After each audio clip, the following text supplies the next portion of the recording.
हमारे गांव में एक महिला थी जो मुझसे कहा करती थी कि जो कोई भी व्यक्ति मरे हुए व्यक्ति को लेकर आता है, अगले दिन उस मरे हुए व्यक्ति के परिवार के लोग अमीर हो जाते हैं। ये सब बातें सुनकर मुझे बहुत आश्चर्य हुआ। कुछ दिनों बाद मेरी दादी का निधन हो गया और मैं उस कमरे में था जहां मृतक को नहलाया जा रहा था। मैंने कैमरा छुपाकर लगा दिया। उसके बाद जो दृश्य मेरी आंखों ने देखा, उससे मेरे पैरों तले जमीन खिसक गई, क्योंकि वो औरत मरे हुए आदमी के साथ थी। मेरा नाम अंजना है और मेरी शिकायत पूरी हो गई। वैसे तो हमारा गांव जालंधर के पास है, लेकिन मेरे पिता का घर जालंधर है। नौकरी की वजह से हम शहर में रह रहे थे। मेरी दादी और चाचा गांव में रहते थे। पापा की बुआ की मौत गांव में ही हुई थी, इसीलिए हम सब अचानक अंतिम संस्कार के लिए निकल पड़े।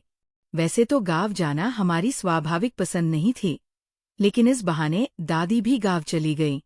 माँ मुझे जबरदस्ती उस जगह ले गई जहां अंतिम संस्कार हो रहा था।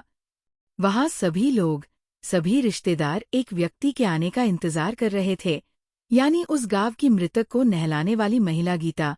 मैंने उससे पूछा कि ये गीता कौन है। उसने कहा कि गीता जिस भी मृतक को लेकर आती है, उसका परिवार अगले दिन अमीर हो जाता है। अब देखना कल मौसी का परिवार कैसे अमीर बनता है। मैं पढ़ी लिखी थी, इसीलिए ये सब सुनकर मुझे हंसी आ रही है। इस पर मेरी बहन ने कहा, मत हंसो, 4-5 दिन में तुम्हें यकीन हो जाएगा। गीता आई और सब उसे देखकर कहने लगे। गीता आई और सब एक दूसरे के पास खड़े हो गए। मैंने उसे देखा तो उसने मुझसे कहा। गीता नामक 50 से 55 साल की होशियार महिला ने मृतक को नहलाते समय सबको कमरे से बाहर निकाल दिया और मृतक को नहलाकर खुद अकेली बाहर आ गई। घर जाकर दादी से पूछा तो दादी ने कहा कि अभी तक तो ऐसा नहीं हुआ, ऐसा ही होता रहा है। अब देखते हैं कल क्या होता है। मुझे गांव का माहौल और फोटोग्राफी बहुत पसंद थी, इसीलिए मैं अपनी चचेरी बहन के साथ जाकर प्रकृति की तस्वीरें खींचती थी, क्योंकि हमारे माता पिता हमें गांव में छोड़कर अगले दिन शहर लौट जाते थे। शहर जाते समय सामने से वो महिला आ रही थी जिसने कल उस व्यक्ति को नहलाया था।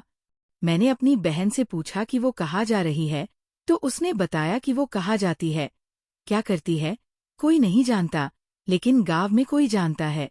क्या होने वाला है इसकी खबर तो उससे पहले ही पता चल गई थी।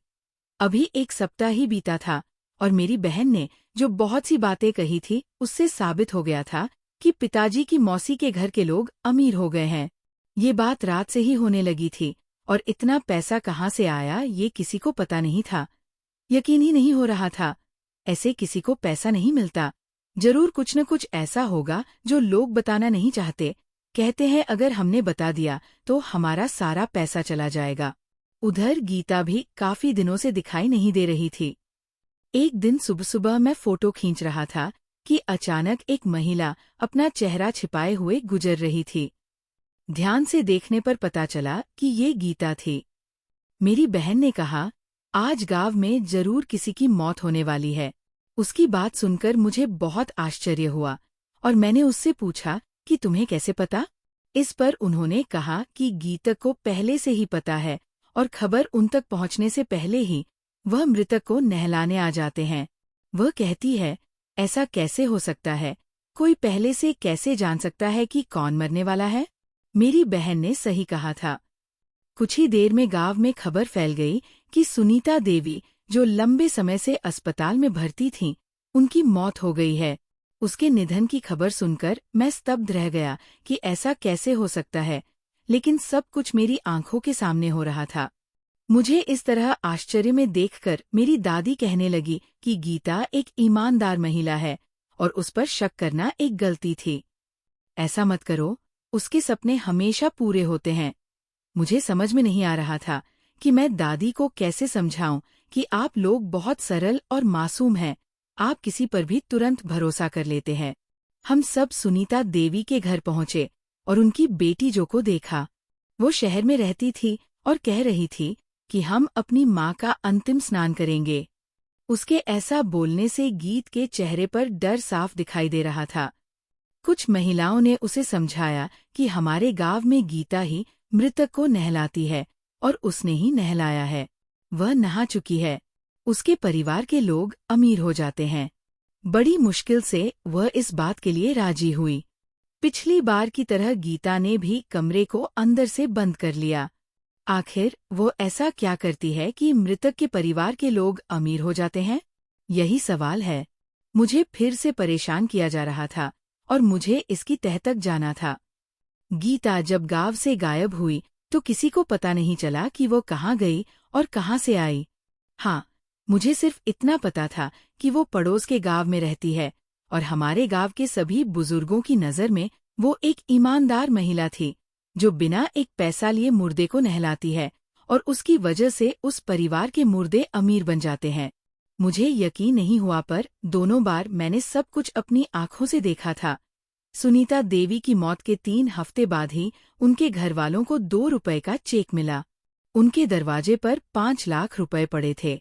कुछ ही दिनों में मौसी के घर के हालात बदलने लगे और यह सब गीता की कृपा से हुआ। एक दिन अचानक दादी की तबीयत खराब हो गई और मैं अपने चाचा को लेकर गांव के बाहर एक अस्पताल में गया। वहां मैंने गीता को लैब में किसी से बात करते देखा। उस समय मुझे कुछ भी सूझ नहीं रहा था। हम तुरंत दादी को लेकर अंदर गए। दादी को सांस लेने में दिक्कत हो रही थी, इसीलिए डॉक्टर ने उन्हें 5 दिन के लिए भर्ती कर लिया था। जब दादी की तबीयत में सुधार हुआ तो गीता का ख्याल मन में आया। मैंने उसे बहुत ढूंढा लेकिन वो कहीं नहीं दिखी। दादी को जब जनरल वार्ड में शिफ्ट किया गया और चाचा ने मुझे और चाची को घर जाने को कहा। जैसे ही हम बाहर निकले तो गीता फिर दिखी। मुझे लगा शायद वो किसी से मिलने आई होगी, पर कुछ दिन बाद फिर से वो मुझे अस्पताल में देखने आई पर मैं हैरान रह गया। और फिर मैंने एक नर्स से पूछा कि गीता यहाँ पर वार्ड की देखभाल का काम करती है, इसलिए गांव में किसी को इस बारे में पता नहीं चलेगा। तो मैंने उसे एक नर्स से बात करते हुए सुना कि अब मुझे जाने दो, मुझे उसे नहलाने का इंतजाम करना है। अब मुझे समझ में आया कि ये खबर अस्पताल से उसके पास आती है और मृतक के परिवार वालों से पहले गांव पहुंच जाती है और गांव वाले सोचते हैं कि गीता आज गांव में आई है, मतलब कोई जाने वाला है। मैं सोचने लगा कि वह यहाँ काम करती है, इसमें कोई बड़ी बात नहीं है। लेकिन जिस मृतक को उसने नहलाया है उसका परिवार अमीर हो जाता है। ये बात मुझे परेशान कर रही थी। और एक बात ये कि उसने 4 दिन बाद अपने अलावा किसी और को उस व्यक्ति को लाने की अनुमति नहीं दी। मेरी दादी को छुट्टी मिल गई। इन 4 दिनों में मैंने गीता पर नजर रखी, लेकिन मुझे कुछ अलग महसूस नहीं हुआ। कुछ दिनों बाद मेरी मौसी के बगल वाले गांव में मेरी मौसी का निधन हो गया। मुझे पूरा भरोसा था कि गीता भी वहां होगी, लेकिन जब पता चला कि वो वहां नहीं है तो मुझे आश्चर्य हुआ। जब मैंने अपनी मौसी से इस बारे में पूछा तो उन्होंने बताया कि वह सिर्फ अपनी पसंद के लोगों को ही नहलाती है, और खास तौर पर उन्हें जो बीमार है। मेरी मौसी बीमार नहीं थी, उन्हें सब कुछ होने के बाद दिल का दौरा पड़ा था। मैं और मेरी मौसी घर वापस आ गए। मेरे मम्मी पापा भी हमें लेने आए, लेकिन गीता का रहस्य जानने से पहले मुझे गांव छोड़ने की कोई इच्छा नहीं थी। लेकिन कोई सबूत न होने के कारण मुझे शहर लौटना पड़ा। मैं अपने कॉलेज में व्यस्त हो गया। धीरे धीरे मैं सब कुछ भूलने लगा। सब कुछ ठीक चल रहा था। मैंने सोचा भी नहीं था कि मुझे दोबारा गांव जाने का मौका मिलेगा, लेकिन अचानक मेरी दादी की बीमारी के कारण मृत्यु हो गई। हम सब लोग अंतिम संस्कार के लिए वहां पहुंचे और मैं इस मौके को जाने नहीं देने वाला था, क्योंकि ये घर हमारा था। तभी किसी ने गीता को मृतक को नहलाने के लिए बुलाया तो मैंने जल्दी से एक छोटा सा कैमरा उस कमरे में फिट कर दिया जहां मृतक को नहलाया जा रहा था, और वो भागकर बाहर आ गई। हर बार की तरह गीता ने सभी को बाहर जाने को कहा और अंदर से दरवाजा बंद कर लिया। आधे घंटे बाद वो बाहर आई। बाकी सारी प्रक्रिया पूरी हो गई थी और मैं शाम से ही चुप था और कैमरा निकाल लिया। मुझे पता था कि ऐसे समय में वीडियो बनाना गलत है, ऐसा कहना ठीक नहीं है, लेकिन मैं सच जानना चाहता था। इस वीडियो में साफ दिख रहा था कि गीता किस तरह से मृतक को नहलाती है और वो क्या करती है जिससे मृतक का परिवार अमीर हो जाए। मैं और मेरी बहन गीता को अपनी दादी को उसी तरह नहलाते हुए देख रहे थे जैसे किसी मुर्दे को नहलाया जाता है, लेकिन कुछ ऐसा था जो वीडियो को 4-5 बार देखने के बाद भी नहीं दिख रहा था। जब मैंने वीडियो को दोबारा देखा तो मुझे समझ में आया कि क्या हो रहा है। क्या है? मैंने अपनी बहन से पूछा कि क्या दादी बीमार हैं? हाँ, सीने में दर्द की वजह से उन्हें अस्पताल ले जाया गया था। 3-4 दिन रखने के बाद भी कोई फर्क नहीं पड़ा और उनकी मौत हो गई। फिर मैंने पूछा कि दादी का कोई ऑपरेशन हुआ था क्या? नहीं, नहीं, उनका कोई ऑपरेशन नहीं हुआ था। लेकिन क्या हुआ? मैंने कैमरा उनके सामने रखा और कहा कि देखिए, दादी के शरीर पर टांकों के निशान हैं, जैसे किसी ऑपरेशन के बाद होते हैं। मैंने घर में सभी से पूछा कि क्या दादी का कभी कोई ऑपरेशन हुआ है। अब मुझे गीता पर शक होने लगा। मैंने वीडियो ध्यान से देखा। उसमें गीता बहुत आसानी से टांके वाली जगह पर पानी डाल रही थी। अगर उसके दिमाग में चोरी का ख्याल नहीं था, तो उसे घरवालों को बताना चाहिए था कि दादी की लाश मिली है, लेकिन चोट के निशान हैं, लेकिन वो चुप रही। अगले दिन मैंने गीता को बुलाया और उसे वीडियो दिखाया और सच बताने को कहा। ये सब देखकर वो डर गई और कहने लगी कि उसे कुछ नहीं पता। मैंने उसे धमकाया तो उसने कहा कि उसे ये सब नहीं पता और तुम्हारी दादी डॉक्टर बंसल की मरीज थी। उसके बारे में तो सिर्फ वही जानता होगा। एक बात मुझे पता चली कि मेरे दादाजी डॉक्टर बंसल के मरीज थे। मैंने उनसे कहा कि मुझे अस्पताल ले चलो और कुछ दिनों के लिए अपनी भतीजी को बुलाकर मुझे अपने यहाँ काम पर रख लो। अगले दिन मैं उनके साथ अस्पताल गया और उन्हें सब कुछ बताकर उन्होंने मुझे काम पर रख लिया और वहाँ से चली गई। अब मुझे देखना था कि इस अस्पताल में क्या हो रहा है। मेरे पिताजी। मैंने बड़ी मुश्किल से इन सब बातों के लिए हाँ कहा था और 2-3 दिन तक तो ऐसा कुछ भी नहीं हुआ जिससे कोई शक हो। 4-5 दिन बाद डॉक्टर बंसल राउंड पर आए और जब मैंने उन्हें देखा तो ऐसा लगा जैसे मैंने उन्हें पहले भी कहीं देखा है, लेकिन याद नहीं आ रहा। डॉक्टर ने नर्स से गीता को बुलाने को कहा। गीता सीधे डॉक्टर के कमरे में चली गई। मैं दरवाजे के कोने से उनकी बातें सुन रहा था। डॉक्टर गीता से कहता है कि एक मरीज की मौत हो गई है, इसलिए उसे ऑपरेशन थिएटर में ले जाया गया है। मैं तुम्हें गाँव ले जा रहा हूँ और तैयारी शुरू करो, उसे नहलाओ और किसी और को उसे नहलाने मत देना। और हाँ, तुम्हें तुम्हारा हिस्सा मिलेगा और पैसे पिछले हफ्ते मरी हुई महिला के परिवार वालों तक पहुंचाने हैं। मैं तुम्हें दे दूंगा। आगे पैसे दे दो, अब तुम जाओ। मैंने अपना फोन निकाला और कुछ खोजने लगा। थोड़ी देर में ही समझ में आ गया कि मामला क्या है। पता चला कि 8 साल पहले कानून के चलते उसे कुछ साल की सजा हुई थी और उसका लाइसेंस भी था। वह रद्द हो गया था और अब सालों बाद डॉक्टर ने फिर वही काम शुरू कर दिया है।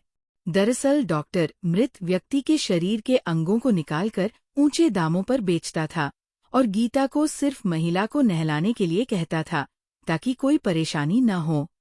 मरीज के परिवार को कुछ पैसे भेजे जाते थे और उनसे एक समझौते पर हस्ताक्षर करवाए जाते थे, जिसमें लिखा होता था कि हम अपनी मरीज की इच्छा के अनुसार उसके शरीर से निशान हटाने की अनुमति दे रहे हैं। ये वो बेचारे लोग हैं जो पढ़े लिखे न होने की वजह से कहीं भी दस्तखत कर देते थे और ये डॉक्टर हर बार खुद को बचा लेता था। हमें मृतक के परिवार वालों ने इजाजत दी है, तो मृतक के साथ ऐसा करना गैरकानूनी कैसे हो सकता है? मैंने उनकी सारी बातें रिकॉर्ड कर ली हैं और पुलिस को बुला लिया है। उन्हें उनके किए की सजा मिलेगी। अस्पताल के उस डॉक्टर के साथ साथ कई कर्मचारियों को भी गिरफ्तार करके ले जाया गया और अस्पताल को सील कर दिया गया। ये काम करीब 4-5 सालों से चल रहा था और जब गांव वालों को ये सब पता चला तो उन्हें बहुत बुरा लगा। सबने मुझे धन्यवाद दिया और खूब दुआएं दी। एक बात की संतुष्टि भी हुई कि मेरी वजह से ये भी पता चला कि कैसे मरे हुए लोग अमीर बनते हैं और माना जाता है कि नंबर बेचने का ये धंधा बंद हो गया और उन लोगों को उनके किए की सजा भी मिली। दोस्तों, ये थी आज की कहानी। अगर आपको कहानी पसंद आई हो तो वीडियो को लाइक करें, शेयर करें और कमेंट करें। अगर आप मेरे चैनल पर नए हैं तो चैनल को सब्सक्राइब करना न भूलें। धन्यवाद।